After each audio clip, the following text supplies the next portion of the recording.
बिस्मिल्लाहिर्रहमानिर्रहीम। अस्सलामुअलैकुम। आप देख रहे हैं डीडीपी एनालिटिका। आज हम बात करते हैं इलेक्शंस पे, जो कि अभी सेनेट के इलेक्शन कल हुए और उससे पहले चंद दिन पहले हमारे ज़िमनी इलेक्शन हुए। और ज़िमनी इलेक्शंस में पंजाब में पीएमएलएन ने सीटें जीती। केपीके में भी एक सीट जो थी वो पीएमएलएन ले गई। और इसके अलावा नॉर्दर्न एरियाज़ में यानी गिलगित बल्तिस्तान में पीटीआई ने सीट जीती। सिंध में पीपल्स पार्टी। और बज़ाहिर यहाँ पे पंजाब में मुकाबला काफ़ी सख्त था। एक सीट का भी इलेक्शन होना बाकी रहता है, वो ग़ालिबन 18 तारीख को हो रहा है।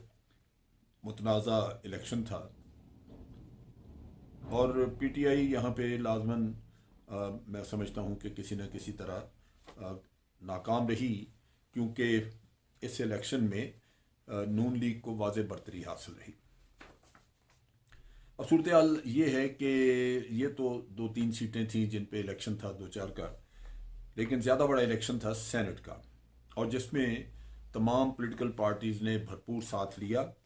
और एक वक्त पे पीडीएम, जो कि मजमुआ है 11 पॉलिटिकल पार्टीज़ का, वो इसका बाइकआउट करने पे तैयार थे कि पीपल्स पार्टी ने रास्ता दिखाया और बिलाखिर सब ने हिस्सा लिया।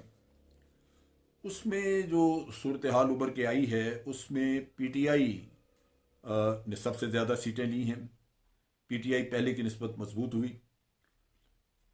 29 सीटें आज पीटीआई की और उसके इत्तेहादियों की मिलके हैं, जिनमें के पीटीआई की अपनी ग़ालिबन 18 हैं और बाकी उनको 18 या 19 हैं सीटें उनकी, और फिर 9-10 जो हैं वो बाकी इत्तेहादियों ने लेके दिए। ये जो सीटें हैं इनको 29 मिलके, तो तब भी हाउस में बर्तरी हासिल नहीं हुई, क्योंकि जो पुराना एक चला आ रहा है बर्तरी दूसरी पार्टियों की, वो भी मौजूद है। और सूरत हाल इस वक्त ये है कि जो पीडीएम के साथ पार्टीज़ हैं या अपोजिशन की तमाम पार्टीज़ हैं, जमात इस्लामी वगैरह भी शामिल है, उनकी 53 सीट्स हैं और पीटीआई और उसके इत्तेहादियों की मिलके 47 सीट्स हैं। तो 6 सीटों का वहाँ पे फ़र्क मौजूद है सेनेट में। लेकिन अगर अक्सरियती पार्टी देखा जाए तो इस वक्त पीटीआई सबसे ज़्यादा सीटों की हामिल है। पीएमएलएन पहले अक्सरियती पार्टी थी, लेकिन अब उसके पास 18 सीटें हैं और पीएमएलएन को इस इलेक्शन में सिर्फ पंजाब में सीटें मिली हैं, बाकी सब जगहों पे उसका सफाया हो गया, जिसकी वजह से जो नंबर 1 पार्टी थी सेनेट में वो आज नंबर 3 पे है। नंबर 2 पे पहले भी पीपल्स पार्टी थी, आज भी नंबर 2 पे है, लेकिन पीपल्स पार्टी की पहले से 2 सीटें कम हुई हैं और उस लिहाज से पीपल्स पार्टी को भी थोड़ा सेटबैक हुआ है। लेकिन बाहर सूरत पीपल्स पार्टी ने हर सूबे में कुछ न कुछ सीटें ली हैं। इसमें पीपल्स पार्टी को सबसे ज़्यादा जिस पे उनका जोर था, जो सीट मिली, वो है यूसुफ गिलानी की, जो कि उन्होंने इस्लामाबाद से ली, और यही वो सीट है जिसकी बुनियाद पे सारा आप शोर शराबा देख रहे हैं। अब बात यह है कि इसके अलावा बलूचिस्तान में बहुत अच्छी कारगुजारी रही बलूचिस्तान अवामी पार्टी की। उनके पास 12 सीटें हैं और इसी तरह आज़ाद जो हैं वो भी 5, इस सेनेट में 5 लोग जो हैं वो आज़ाद हैं, जो कि जिन्होंने इलेक्शन जीता है। अब ये जो आज़ाद लोग हैं ये किसी भी पार्टी के साथ जा सकते हैं, सो ये अगर किसी के साथ चले जाते हैं तो आप देखें कि उसकी पोजीशन फिर बेहतर हो जाती है। बाकी जो पार्टीज़ हैं, जेयूआई है, एमक्यूएम के पास 3 सीटें हैं, जेयूआई है, या हमारी वो जमात इस्लामी है, एएनपी है, इन सब को धचका लगा है, ये खासी हद तक नाकाम हुई हैं। अब इस सारे खेल में अगर मैं देखूं तो पीपल्स पार्टी है वो गालिबन सबसे ज़्यादा फ़ायदे में रही, इस लिहाज से कि वो ये तवक्कुआत से ज़्यादा सीटें ले गए और उन्होंने इस्तेमाल किया पीडीएम की तमाम पार्टीज़ को मुश्तरका कैंडिडेट्स खड़े करके। उसमें सबसे ज़्यादा नुकसान उठाया पीएमएलएन ने। लगता यूं है कि पीएमएलएन, 2 चीज़ें पीएमएलएन के आड़े आई। एक तो ये कि वो इमरान खान की दुश्मनी में कि ये असल दुश्मन ये है, उसके अलावा हम किसी के साथ भी तावन करने को तैयार हैं, तो उसमें वो इतने आगे निकल गए कि अपना आप भी गवा बैठे। और अपना आप गंवाने से फ़ायदा पहुंचा जरदारी साहब को, जिन्होंने ट्रैप प्ले किया और ये अपनी दुश्मनी की बुनियाद पर उसके अंदर चले गए। और वैसे भी PMLN को पजीराई निस्बतन कम थी, और उसकी दो बड़ी वाज़ेह वजूहात हैं। एक तो ये कि इनका बयानिया, जो कि इन्होंने मियाँ साहब ने गुजरांवाले में तकरीर की थी, इनका बयानिया। उसके बाद फिर आपने देखा कि अय्याज सादिक साहब ने एक इंतहाई फजूल और घटिया तकरीर की, उस पर तो बिल्कुल लाहौर पूरा जो है वो सरापा एहतजाज था। तो इन चीज़ों की वजह से एक तो ये इनको नुकसान था ही था। आपने देखा कि इनका जो मीनार पाकिस्तान का जलसा था वो बड़ा फ्लॉप जलसा हुआ। लेकिन उससे ज़्यादा बाद में सेनेट के मामले में, और जो भी PDM जो कुछ करना चाह रही थी, वो सब रह गया दरमियान में, क्योंकि जरदारी साहब अपनी सियासत करके इन सबको चूना लगा के एक तरफ हो गए। अब ये बेचारे हाथ मलते रह गए खिसियानी बिल्ली की तरह, और इनको पास अब कुछ भी ऐसा नहीं है जिस पे ये कह सकें कि सेनेट के इलेक्शन से इन्होंने ये फ़ायदा उठाया। अब चीज़ ये है कि इनके पास एक हरबा था। अब ये बार बार ये कह रहे हैं कि जी इमरान खान को अब इस्तीफ़ा दे देना चाहिए, इस्तीफ़ा दे देना चाहिए। नहीं, वो तो पहले से ज़्यादा बेहतर पोजीशन में है, इस्तीफ़ा क्यों दे वो। मतलब वैसे तो इमरान खान मशहूर हैं अपने बोल्ड फैसलों की वजह से, लेकिन बारसूरत सियासत सियासत है, आपने उसमें अपनी चाल चलनी है। लेकिन बजाय इस्तीफ़े के उन्होंने वोट ऑफ कॉन्फिडेंस का एक पत्ता खेल दिया। उन्होंने कहा जी कि मैं सैटरडे को वोट ऑफ कॉन्फिडेंस दूंगा। अब ये वोट ऑफ कॉन्फिडेंस जब लेने का प्राइम मिनिस्टर ने ऐलान कर दिया, तो जो PDM के पास कार्ड था कि वो नो कॉन्फिडेंस का वोट चलाएंगे, वो बेकार होकर रह गया, क्योंकि अब तो वोट ऑफ कॉन्फिडेंस सैटरडे को हो जाएगा। और वोट ऑफ नो कॉन्फिडेंस अगर होता तो उसमें फिर वही खरीदो फरोख्त का अमल शुरू हो जाना था, और उसमें फिर पॉसिबिलिटी थी कि कोई लोग बिक जाते। लेकिन ये मैं समझता हूँ कि बड़ी समझदार रिस्क ज़रूर है इसमें भी, लेकिन ये एक चाल इंतहाई सोच समझ के इमरान खान ने चली है, जिसके तहत वोट ऑफ नो कॉन्फिडेंस का किस्सा भी हवा हो गया, और उसके साथ साथ हमेशा के लिए एक मामला हल हो सकता है। अगर इमरान खान हाउस से वोट ऑफ कॉन्फिडेंस कामयाबी से ले लेते हैं, तो फिर PDM के पास कोई जवाब नहीं रहता कि इमरान खान अब घर चला जाए। वो जो नारे लगा रहे हैं इस्तीफा दे दे, ये कर दे, वो कर दे, उसमें फिर कोई जान नहीं रहती, और ये फिर मूवमेंट ये तकरीबन मैं समझता हूँ पैकअप कर जाएगी। लॉन्ग मार्च वार जो है वो दम तोड़ जाएगी। अब वोट ऑफ कॉन्फिडेंस जो है उसमें रिस्क क्या है, उसमें भी प्रॉब्लम्स हैं, क्योंकि आपने देखा कि हमारी सियासत जो है वो साफ नहीं है। इसमें जो इत्तेहादी और कोलिशन पार्टनर्स होते हैं वो ऐसे मौके की तलाश में होते हैं। आम हालात में उनको जो कुछ भी लेना होता है हुकूमत से, वो वसूली पाना चाहते हैं, वो नहीं मिल रहा होता, या कुछ कम मिला है, या ज़्यादा की लालच है, ख्वाहिश है, तो वो ऐसा मौका उनके लिए बड़ा सुनहरा मौका होता है, और चुनाचे प्रेशर्स आने शुरू हो जाते हैं।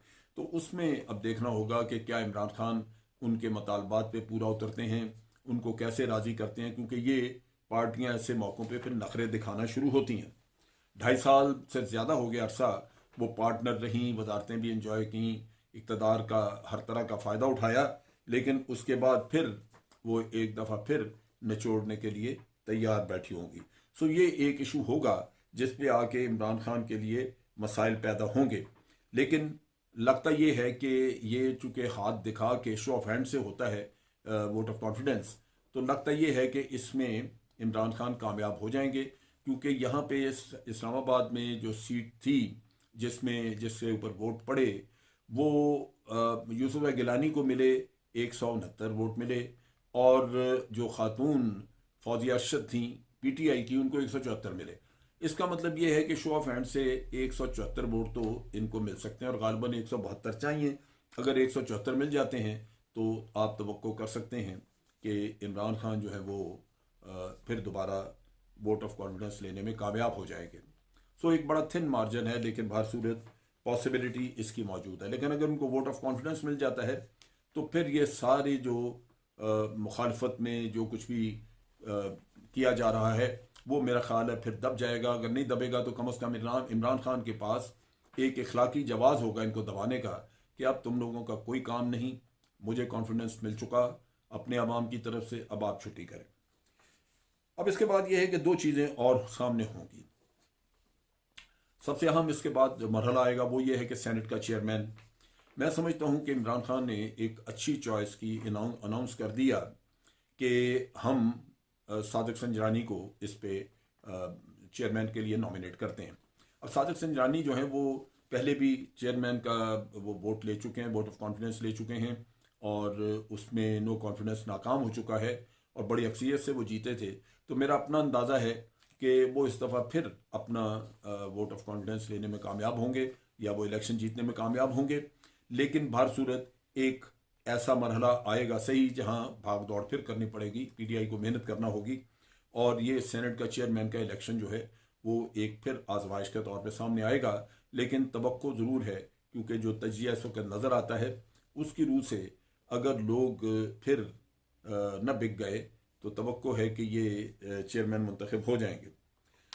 जो इमरान खान ने आज तकरीर की उसमें जो लब्बे लवाब था वो ये था कि उनका वो एक तो वोट ऑफ कॉन्फिडेंस लेने का, क्योंकि उन्होंने कहा जी मैं अपने सर पे ये तलवार लटकती नहीं रखनी चाहता कि रखी रहे, तो वो तो बड़ा अच्छा है। हमने भी कहा कि अब अपोजिशन के लिए ये एक सरप्राइज था। लेकिन दूसरी तरफ ये भी है कि जब आप अपना सियासत में आने का मकसद बयान करते हैं कि मैंने करप्शन का ही खात्मा करना था, तो वो सबसे बड़ा चैलेंज है। एक चीज़ तो आपने कही वहाँ पे कि कवानीन से हटके अवाम के मिजाज की ज़रूरत है, अवाम के सपोर्ट की ज़रूरत है, और वो आपने देखा कि शर्जील मेमन जिसके ऊपर इतना करप्शन का इल्ज़ाम, वो जब मुल्क में वापस आता है अरबों रुपए खाए हुए, तो हार पहनाए जाते हैं, सर पे सोने का ताज पहनाया जाता है, शहर में जुलूस निकाला जाता है। ये आप अवाम की ज़रा सोच का हाल देखें। इसी तरह आप देखिए कि मियाँ साहब ये जितने भी जिसने लूटा हुआ है मुल्क को, उसके ऊपर इल्ज़ामात मौजूद है, सब कुछ है, लेकिन अवाम जो है वो उसके ऊपर फूल बरसा रहे हैं, उसके नारे लगा रहे हैं, उसकी जान देने के लिए तैयार बैठे हुए हैं। ये एक अलमिया है जहाँ पे अवाम के अंदर एहसास की कमी है। लेकिन दूसरी तरफ ये है कि अवाम क्या करें।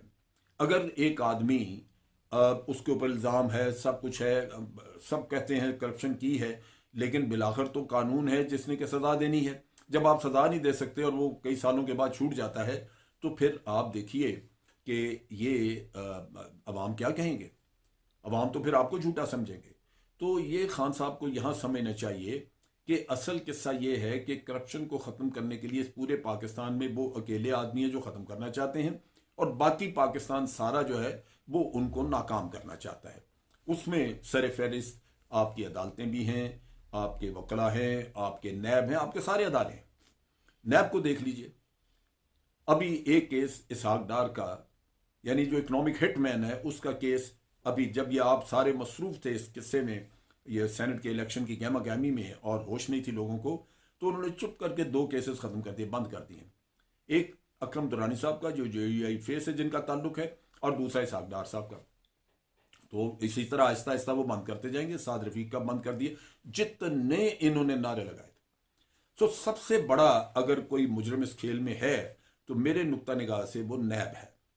नैब का अदारा दर हकीकत लोगों को पकड़ के, उनको जलीलो खार करके पकड़ते ठीक है, उनको करप्शन के उनके शवाहिद भी दिखाते हैं, वो डर जाते हैं, हो सकता है पैसे देते हों, लेकिन फिर ये एक लॉन्ड्री है जहां से आदमी को गुजार के किसी न किसी तरह फारिग कर दिया जाता है, और वो फिर बाहर निकल के कहता है जनाब हम तो कह रहे थे कि हमने करप्शन नहीं की, एक पैसे की करप्शन नहीं की, देख लिया क्या क्या निकला, नैब ने हमें 1 साल रखा, 2 साल रखा, क्या मिला।